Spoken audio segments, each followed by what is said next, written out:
देवादिदेव भगवान महादेव शिव और जगत जननी मां जगदम्बा के चरणों में नमन करते हुए परम आदरणीय मेरे मित्र डॉक्टर अनूप जी को प्रणाम करता हूं, बहुत बहुत साधुवाद देता हूं। डॉक्टर साहब ने कहा कुछ ऐसा सुनाऊं जो कहीं सुनाया ना हो। मेरे मन में आया कि वो सुनाऊं जो हर जगह सुनाता हूं, वो सुनाऊं, क्योंकि महत्वपूर्ण वही है। हमें जो धर्म समझाया गया, धर्म सिखाया गया, वास्तव में हमारा सनातन धर्म उसके कितना विपरीत है, ये बताने की एक प्रबल इच्छा मेरे मन में है। हमें यह सिखाया गया कि सब कुछ छोड़ना धर्म है, जबकि सनातन धर्म ने हमेशा यह कहा अपने परिवार की रक्षा करना, अपने परिवार का पोषण करना, अपने परिवार को संरक्षण देना, और यदि अपने परिवार के साथ कुछ गलत हुआ है तो उसका प्रतिशोध लेना, दुष्ट को दंडित करना, यह हमारा सबसे बड़ा धर्म है। और इसके लिए सबसे महत्वपूर्ण बात देवादिदेव भगवान महादेव शिव की प्रचलित कथाओं में से एक कथा है। जब भगवान श्री राम ने अपने वनवास काल में मां सीता को खो दिया, रावण मां सीता का अपहरण करके ले गया, तो भगवान राम पूरे वन में घूम रहे थे और पेड़ों से, पक्षियों से, पेड़ पौधों से, पक्षियों से, जानवरों से पूछ रहे थे भाई क्या तुमने मेरी सीता को देखा है, क्या तुमने मेरी सीता को देखा है। बहुत वाहवी अव्वल थे। यह एक प्रतीक है पूरी पृथ्वी को अपनी पत्नी के प्रति प्रेम प्रदर्शित करने का, कि एक व्यक्ति को अपनी पत्नी से कैसा प्रेम करना चाहिए, यह प्रतीक है। कैलाश पर बैठे हुए देवादिदेव भगवान महादेव शिव उनकी लीला को देख रहे थे, हाथ जोड़कर बैठ गए, हंसने लगे, मुस्कुराने लगे, बार बार प्रणाम करने लगे। मेरी मां जगत जननी सती, उस समय मां सती के रूप में थी, उन्होंने महादेव से पूछा महादेव किसे प्रणाम कर रहे हो? तो महादेव ने कहा कि मेरे भगवान वहां राम के रूप में देखो कितनी सुंदर लीला कर रहे हैं। देखिए एक बात याद रखिए, हमारे यहां शैव और वैष्णवों का बड़ा झगड़ा है। लोग कहते हैं ये बड़े वो बड़े, ऐसा कुछ है ही नहीं। दुनिया के सबसे बड़े शैव भगवान विष्णु और दुनिया के सबसे बड़े वैष्णव भगवान शिव। ये तो कोई झगड़ा ही नहीं है, ये तो हमारा पागल बनाया गया, ये कोई झगड़ा ही नहीं है। तो दुनिया के सबसे बड़े वैष्णव भगवान शिव अपने आराध्य भगवान विष्णु को बारंबार प्रणाम कर रहे हैं। मां ने देखा, मां से कहा देखो मेरे आराध्य, मेरे भगवान, उनकी लीला देखो। मां कहने लगी ये तो कोई साधारण व्यक्ति है, इसे तो इतना भी नहीं पता कि पेड़ पौधे इसकी पत्नी का पता कैसे बताएंगे। भगवान ने कहा ये तो इनकी लीला है। लेकिन डॉक्टर साहब मां के मन में संशय आया। मां ने कहा मैं देखती हूं, जाकर परीक्षा लेती हूं। भगवान की परीक्षा नहीं ली जाती, लेकिन ये लीलाएं हैं जो मां और महादेव ने करके हमें ज्ञान दिया। मां चली गई, मां सीता का वेश भर के राम जी के सामने। राम जी ने जैसे ही देखा कि मां आ रही है, वो हाथ जोड़ के खड़े हो गए। थी वो सीता के वेश में, उन्हें भरमाने के लिए, लेकिन ये चाल चली नहीं। राम जी हाथ जोड़ के खड़े हो गए, अरे मां इस बीहड़ जंगल में आप कहां, और आज भोलेनाथ को कहां छोड़ आई? मां समझ गई कि वास्तव में ये भगवान है, और एकदम बहुत लज्जित हुई। लज्जित होकर वापस जब कैलाश आई डॉक्टर साहब, तो भोलेनाथ ने कहा कि ले ली परीक्षा? मां ने झूठ बोल दिया, लज्जित थी, कोई परीक्षा नहीं ले ली। उसी क्षण भोलेनाथ ने उस जन्म में मां सती का परित्याग कर दिया। जैसे परित्याग करके बैठ गए, साधना में बैठ गए, और बहुत लंबे समय तक साधना करते रहे। एक दिन बड़ी हलचल कैलाश के आसपास मां ने देखी। मां अकेली बैठी, समझ गई कि भोलेनाथ ने अब त्याग दिया, लेकिन उनकी सेवा करती रही। बड़ी हलचल, बड़े देवता जा रहे हैं इधर से उधर। उन्होंने अपनी सखियों से कहा पता करो ये क्यों इतनी हलचल है। तो पता चला कि उनके पिता प्रजापति दक्ष एक बड़ा यज्ञ करवा रहे हैं, और उन्होंने पूरी दुनिया को बुलाया। महादेव को नहीं बुलाया, अपनी बेटी को नहीं बुलाया। अब बेटी की तो पिता में बड़ी आस्था, बड़ी श्रद्धा, बड़ा विश्वास होता है, बड़ा प्यार होता है, विश्वास ही नहीं हुआ कि मेरे पिता ने मुझे नहीं बुलाया।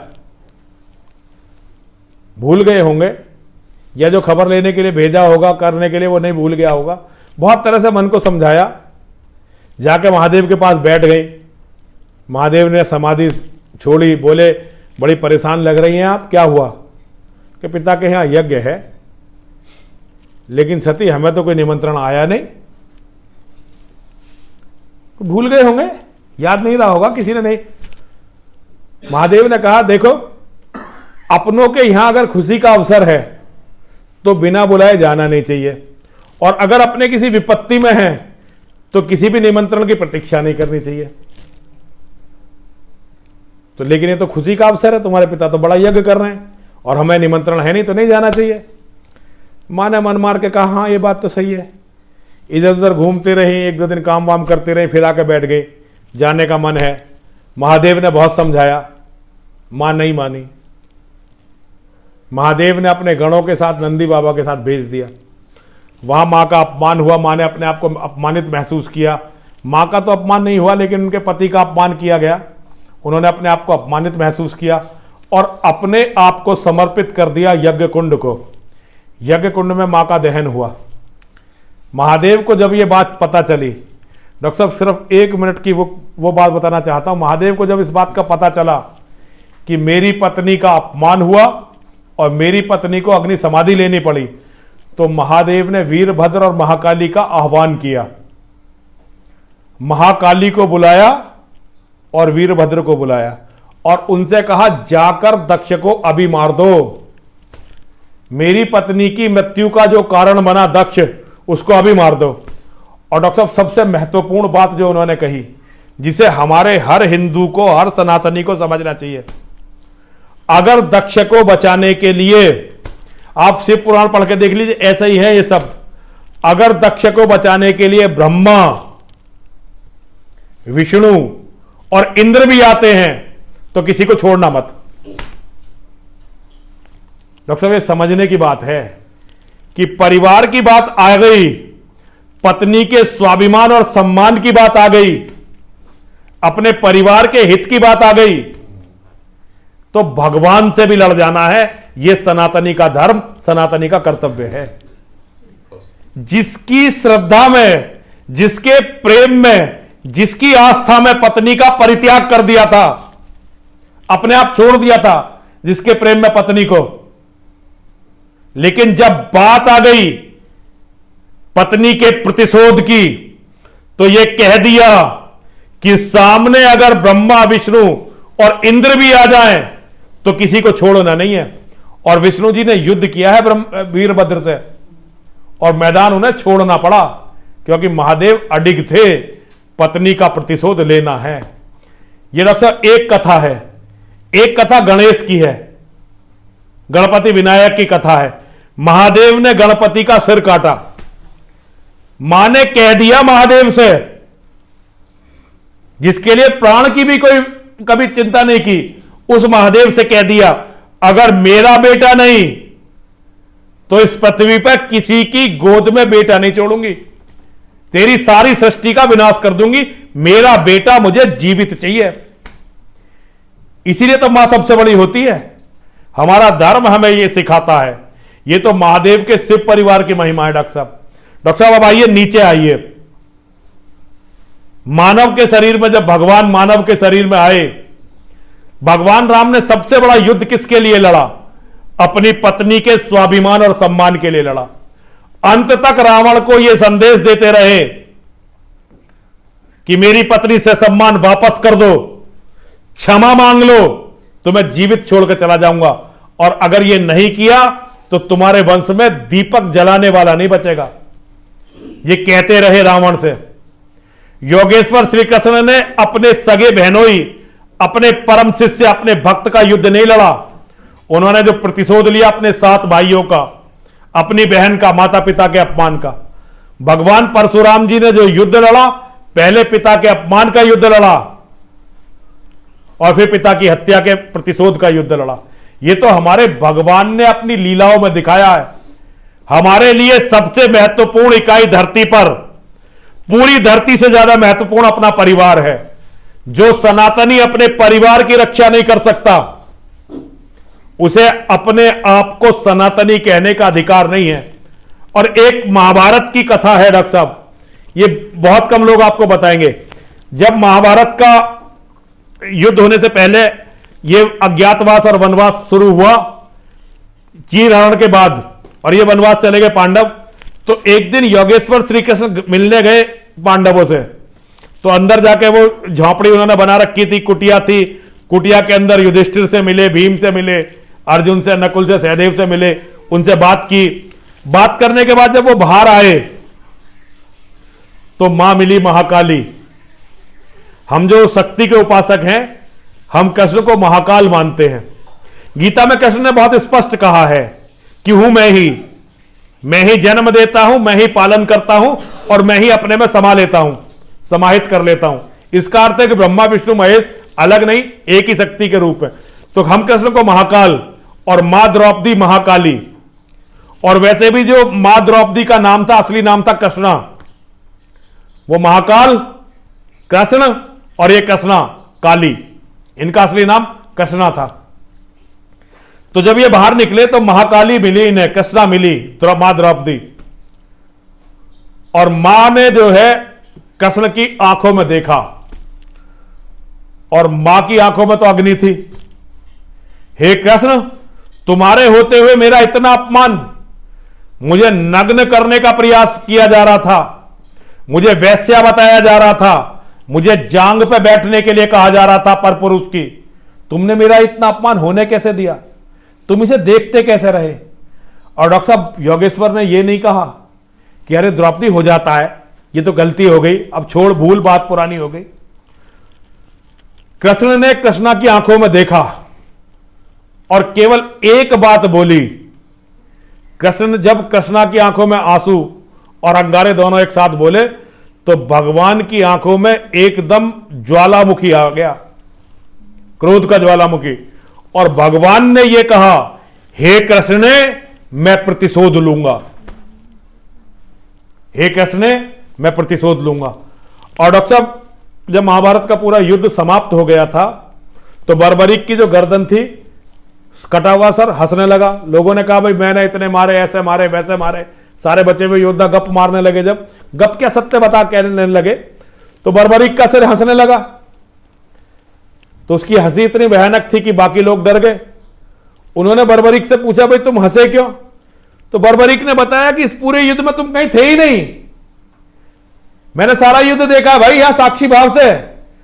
पूरे युद्ध में कृष्ण का चलता हुआ सुदर्शन चक्र था और महाकाली के रूप में द्रौपदी का भरता हुआ खप्पर था। बाकी भाई कुछ था ही नहीं पूरे महाभारत में।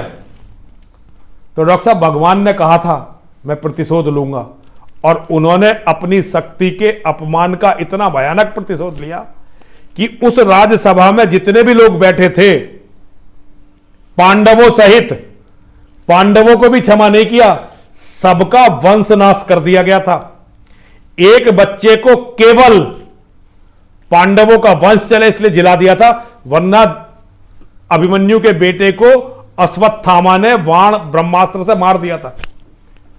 उसे केवल इसलिए जिला दिया कि इनका वंश चल जाए, वरना किसी को भी क्षमा नहीं किया था योगेश्वर ने। जहां हमारे अपने लोगों का अपमान हो, हम उसे ऐसे ही नहीं छोड़ सकते। ये जो अहिंसा के नाम का हमें ये कूड़ा हमारे दिमाग में जो भरा गया, हमारे परिवार से जो वितृष्णाएं हमें बताई गई, ये सनातन धर्म का हिस्सा नहीं है। सनातन धर्म वो है जो मैं बता रहा हूं। राम प्रसाद बिस्मिल की एक डॉक्टर साहब कविता है छोटी सी, उस कविता का पाठ करके मैं अपनी बात को समाप्त करूंगा। अपनी फांसी लगने से पहले राम प्रसाद बिस्मिल ने यह कविता लिखी थी। उन्होंने कविता लिखी थी, यदि तुझे देश की चिंता है तो हिंदू जाति जगा बाबा। आह्वान किया उन्होंने, यदि तुझे देश की चिंता है तो हिंदू जाति जगा बाबा। इस ऊंच नीच का भेदभाव इसके दिल से तू मिटा बाबा। फंस दया अहिंसा के फंदे, हो गए हिजड़े ये पक्के।